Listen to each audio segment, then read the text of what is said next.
Granger here, both of which very, very viable. They could arguably go for the Roger because their team lineup, but they need something with some hard carry potential. Oh, carry's going to be the big key. And she's taking Purify as well. Keep note of that. That's going to be a very important spell. Yep, definitely for sure. And the thing is, carry's also really great at just like melting down big tanks like Boxia for sure. With his ultimate, if I'm not mistaken, it is called the Speedy Light Wheel. Very unique name, by the way, just saying. Spinning Light Wheel. Yeah, Spinning Light Wheel. Yeah. I'm not even going to go into the names because you have people like Boxia who has his ultimate Turtoise Poissons.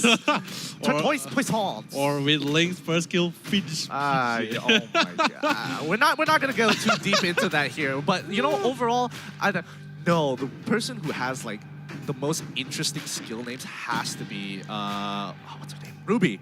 Oh god, no. I'm offended. Oh no. Oh come on, tell me that isn't the best skill name ever. No, I know, but I'm just like, oh no. you can push unnecessary agendas to people. It's like, oh, you think you're I'm offended. You don't like vaccinating your kids. I'm offended. But yeah, overall, I do expect Qualifier to actually have a little bit of an advantage when it comes to the team fight. The team fights here, I would have liked to see the Granger a little bit more than the carry here because carry isn't as mobile. And at least with Granger, I would agree, he's also arguably even worse than carry in terms of mobility. However, he can initiate fights with the Destinat. Oh my god, Chiku, in the wrong place at the wrong time too. He's gonna be walking right into the face of so many lane arrests. You guys must understand, right? Like, see, I can name you so many heroes here. Like, their first skill spells is insanely painful to deal with.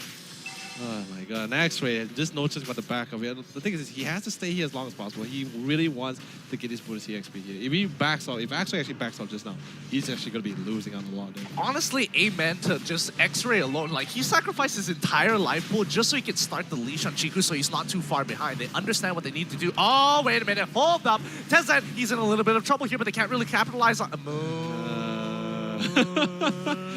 Oh man.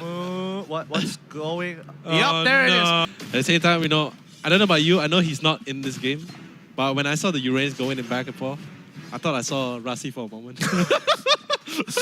I was like, oh my god, Rassi's gonna go for a big engage. It's like, oh, wait a minute. It's Uranus and it's Tizet. I know, right? But it just feels like that kind of thing where you see either Rasi or Anti-Mage just doing something like really aggressive, like that kind of thing. I'm telling you, it's that big energy, man. Yeah, man, big energy. And the thing is, it's a really hard lane. Although, yes, sure, with the Claw, you're able to make the lane quite passive with the Battle Mirror image to go back and forth, deciding on when you want to start the fight. Very similar to Qualifier Spatial Migration, but it's hard when you're going up against such a ranged character like Trust, who's currently playing the Kaja. Especially, you also have the Ring of Order and Lightning Ball, both all ranged skills. Yep. And now, Chiku, this might be the opportunity. They want to jump onto Phoenix here. This is looking pretty good. I mean, the ultimate is... Ooh, can he finish him off? No, he cannot. Phoenix was just a little too tanky here. Von Strong, he hasn't hit his level 4 just yet, so he's still in a little bit of danger. X-Ray also very, very close. He needs a little bit more time until he gets the way of the dragon. He quickly dashes out with the Shimpo, and again, Moon, he doesn't really care about what Tizet does. Tizet, wrong neighborhood, my friend. Oh no, the Boxia trying to cut him off from the back line. Can they finish him off? No, they cannot. But now Trust comes in with a big Divine Judgment, and Vance right off the wall crushes X-Ray. Yo, man, that feels so bad. It feels so bad because Tizet, I'm pretty sure Tizet is probably laughing his butt off because he's just like... He's sweating. Like, honestly, he's like, oh, I nearly died there. Yeah, it's not like overconfidence laughing, guys. It's more like the, oh my god, that was so close, I nearly died kind of laugh. But it's still going to be seeing Phoenix diving into the mix here. Temper's going to be dropped for just for a good measure. And literally, Chiku just no choice gets zoned out once again from the jungle. At least he was able to get his buff, so that's still a win for him. But right now, Qualifier, Tizet once again trying to get punished here by the rest of the TODAK members as they're trying to pick him up. Can they go on him a little bit more? But the crits were so unlucky. And unfortunately, Yoli gets caught out in the backside. She has no mobility to get away. And now Mezzy, he's just quickly going to roll on out. Yo, Tizet really dancing with death here, really having his own like ball dancing room at this point. But I mean, for Mezzy gonna be finding Trust Trust is going to be doing quite an amount of damage, not too far along. We can see Phoenix coming in with a Tyrant Revenge. Not going to be committing that rage just yet because he knows they have enough man, they have enough fire, but to actually just melt this box here. But check out where the map is, you know? Look at how they're playing the map a lot more. They took Turtle off of that initial catch from Lloydie in the river, but now they were able to get quite a bit, bringing down the mid-tier 1 to 50% HP despite the initial catch onto Formezi as well. So I don't know. I feel like TODAK is a lot more prepared for Aura Fire than they were for Team SMG because they are playing with a different kind of confidence from TODAK. Yeah, that'd be for sure. But still, TODAK having the time of his life, even though sure one level difference doesn't matter to him because he had survived twice now.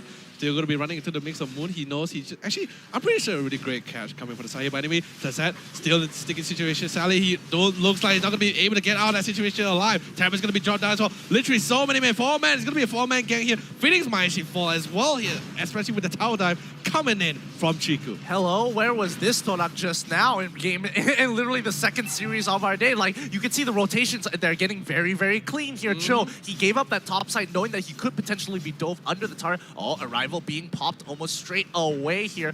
Oh, does it cancel through? No, it doesn't. Oh, yeah. Wait, where is Anip? 2 towers in the row. Oh, he got canceled. That's gonna suck. That's gonna suck so much. It really hurts him, right? It really hurts him. But anyway, the main goal is just to allow Chiku to really farm up because right now currently he's about to hit level 9 on the side here. Vance is already on the way here. Now we can see that Aura.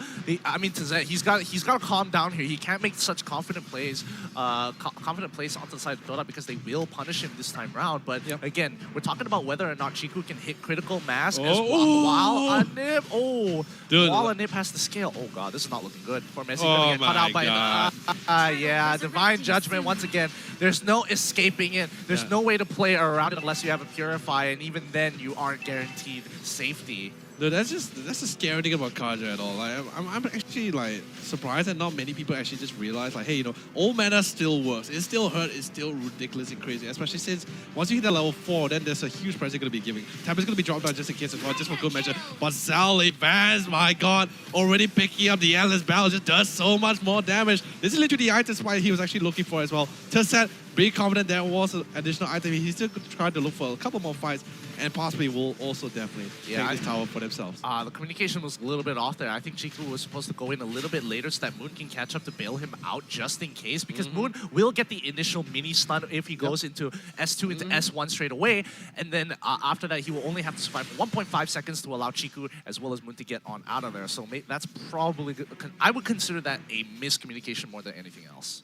Yeah, but still, it's also quite difficult for the side here of Team TODAK. They literally have 2 to 3 players that really need to share resources here. They're not really one could just take it away. Like you were mentioning in the drafting, but anyway, coming for the side, Anip is just going to be actually able to TP out, diversion out just for safety, but Van Strong still try to see if we can try to defend this, hold down this first tier tower, make sure that not many ways try to hit it too much. I think the way that Anip is trying to play right now is he's just trying to cover the lanes as much as he can. Even though Chiku is going to be the main carry of this game, Anip needs to slowly ramp up in terms of farm once Chiku gets his full build. Oh wait, are they actually going to get this kill onto TODAK here? Because right now it's not looking too good. Anip dies into the bottom lane, but now Chiku is under a lot of fire here as Vanstra. They're covering him from every single angle. They pick up another kill onto Chiku. Both carries are down. Aura Fire will take control over this game. They really know the full utilities of the link as well. They know that where Chiku could possibly jump to if he really had the opportunity. Literally just zoning up for all 4 angles, just deny him any chance of trying to do that. And also really great decision coming from X-Ray. We saw X-Ray actually was engaging the Uranus on the top side, but he decided like, hey, you know, my team is being jumped on. I need to fall back. I cannot be too greedy for this kill because there's no guarantee. I already used Way of the Dragon. That's pretty much my main damage skill out and long gone. Yep, I mean, TODAK is still struggling against Aura Fire here. They're down by 7k worth of gold at a huge deficit, and Turtle is going to fall into the hands of Aura Fire, who are just playing the map as of right now as a full squad of 5. They know that their team fight is stronger, so they're going to stick together as much as they can. Dude, and the best part about it is that Aura Fire also does realize, like, the fact that you pick 2 carries, like both Link and also the Claw into the game. You really need to shout out this round. They're being so aggressive, try to get control as many jungles as possible, try to also be aggressive in every of the lane and try to look for the fights, because not only do they know they have team fight potential, they know that if they really let this competition coming from the side of Team TODAK really scale, then it's going to be a really hard match to deal with, because now they had to deal, instead of dealing with one hyper carry, they had to deal with two. Yeah, I think at this point in time, they just need to use Chico as a really, really strong split pusher, as well as Anip split into 2 different lanes or something, just to kind of break Aura Fire apart and to stop making them, force them into a situation where they must decide on which lane they want to prioritize, or best case scenario, break up Aura Fire, force them to split into multiple lanes. Yeah, but that's going to be really difficult, because you have TODAK as UA just constantly going around, controlling jungle, giving information, giving that vision. Trust me, when you realize, when you see a unit there, you could be thinking like, you have these thoughts, all these players are going to be having this thing in their head, like Team TODAK is going to be thinking like, hey, is he here alone? Or is he back up with someone behind him? Like, it's very hard to come to a conclusion, and the safe conclusion is always just to back off. Now, in this case, like, look, you see Formez, he decided like, okay, maybe he might be alone, but suddenly he's going to be regretting it, forced to use his ultimate and the flicker. That's literally team fight potential skills gone. Honestly, some great discipline coming in from Trust, because Trust could have jumped in and picked off Formezi, but I think he's looking for bigger targets. Like, he has the flicker as well on top of the lightning bomb, so he had two abilities to actually close that gap and, you know, yank Formezi in for another free kill, but looks like Orify have set their eyes on something bigger. Oh my god. Dude, see, at this point, right, this is what I'm talking about, right? Especially when you have such a huge advantage in the game. By the way, time is going to be dropping down. Formez gets all the way down low. And then trying to go with the Blazing Duet all the way to the backline. Manages to shred down. Managed to shred down Trust, but it doesn't matter because he already did the damage with the Divine Judgment. He's pretty much out of the mix here. He's totally fine. And the thing is, Trust doesn't mind dying here, but at the same time, Van Strong will also fall. Most importantly is that Anip didn't die despite taking out 2 members. It's a 1-for-2 trade in favor of TODAK. They could potentially turn this around. They just need a full team fight. However, if Aura Fire makes that mistake again, going for someone like X-Ray, it's not going to be good. Oh my god, that is getting a little bit down low. Time's going to be dropped out for good matchup, but just the damage is coming up for Vans, man. It's like, hey, you want my teammate, you want my front line, come and get it. I will banish you from existence. Yeah, man, this game is going to continue moving on. Chiku just bought his Blade of Heptaseas. Hopefully that's going to give him enough of a power spike to take at least one-shot Vance, because right now Vance going with a perfect KDA of 6-0-3, he needs to go. Dude, the amount of items he has on him as well is just absolutely insane. He could literally shred down anyone given the opportunity, as long as the one is actually on his back. And the thing is, it's like, normally in most cases you see like Chico trying to go dive towards the backline, but it's insanely hard because he knows Trust is around that corner. And I think even in that last fight, he only jumped in alongside, and especially Anim also jumped in with the Blazing Duet, flicker, jump in and Wizard in, because he spotted that Trust already used the Divine Judgment on the Cho. Yeah, so it's important they play around their resources here. You know, Formesi's going to die here. Moon's going to try and disengage, but he's a little late. So unfortunately for Mezi, he's not as tanky as he initially thinks, especially against 4 people. Yeah. But still, I mean, first law is definitely going to be going down. No way they can contest with this as well. And especially look on the other side. TODAK is just being a nuisance as usual on top of the lane. Even catches both of the hyper carries. TODAK, and he's still going strong. He managed to actually get the attention of both Chiku and Anip.